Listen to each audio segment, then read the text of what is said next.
বায়ু দূষণের কারণে ১৯৮০ থেকে ২০২০ সালের মধ্যে বিশ্বে প্রায় ১৩.৫ কোটি মানুষের অকাল মৃত্যু হয়েছে। মানব সৃষ্ট গ্রিনহাউস গ্যাস নির্গমন আর দাবানলের মতো অন্যান্য উৎস এ দূষণের কারণ। সিঙ্গাপুরে একটি বিশ্ববিদ্যালয়ের গবেষণায় এমন চিত্র উঠে এসেছে। বায়ু দূষণে সবচেয়ে বেশি অকাল মৃত্যু হয়েছে এশিয়ায়। এই মহাদেশে ৯.৮০ লাখের বেশি মানুষ অকালে প্রাণ হারিয়েছে, যাদের বেশিরভাগই চীন ও ভারতের। এছাড়া পাকিস্তান, বাংলাদেশ, ইন্দোনেশিয়া ও জাপানে অকালে প্রাণ হারানোর মানুষের সংখ্যা ২০ থেকে ৫০ লাখ।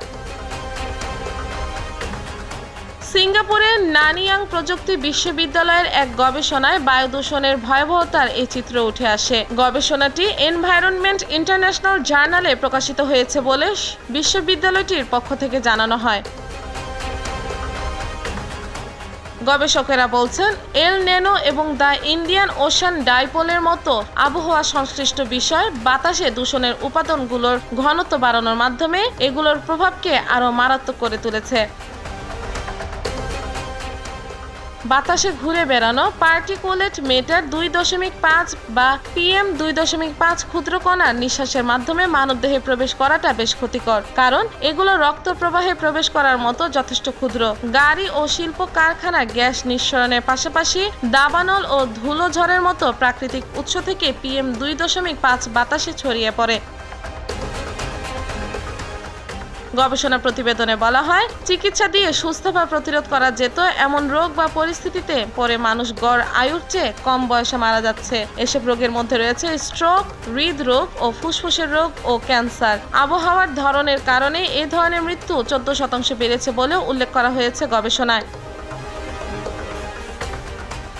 বায়ুমান ও জলবায়ু নিয়ে এখনো পর্যন্ত যত গবেষণা হয়েছে সেগুলোর মধ্যে এই গবেষণায় সবচেয়ে বিস্তৃত আকারে তথ্য উপাত্ত ব্যবহার করা হয়েছে। মানব স্বাস্থ্যের PM2.৫ প্রভাব কতটা সেটার একটি বড় চিত্র তুলে ধরতে গবেষণাটিতে 40 বছরের তথ্য উপাত্ত ব্যবহার করা হয়।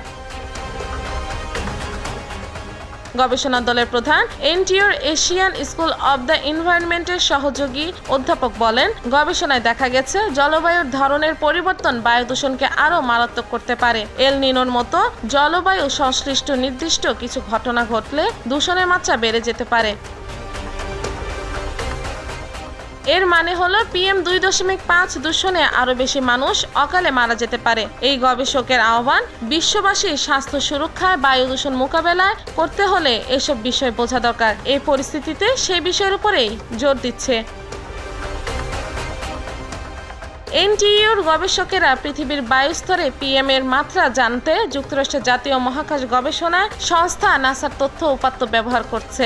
যুক্তরাষ্ট্র ভিত্তিক institute for health metrics and ইভ্যালুয়েশনের বায়ু দূষণজনিত মৃত্যুর পরিসংখ্যান বিশ্লেষণ করেছে। অন্যদিকে ১৯৮০ থেকে ২০২০ সালের মধ্যে আবহাওয়ার ধরনের তথ্য নেওয়া হয়েছে যুক্তরাষ্ট্রের national oceanic and atmospheric administration থেকে। এই গবেষণায় বায়ু দূষণের ক্ষেত্রে শুধু সাধারণ আবহাওয়ার ধরনের প্রভাবকে গুরুত্ব দেওয়া হয়েছে। ভবিষ্যতে অন্য গবেষণায় জলবায়ুর প্রভাবের বিষয়টি দেখা হবে। এনটিওর এই গবেষণায় হংকং, যুক্তরাজ্য ও চীনের বিভিন্ন বিশ্ববিদ্যালয়ের গবেষকরাও অংশ নেন।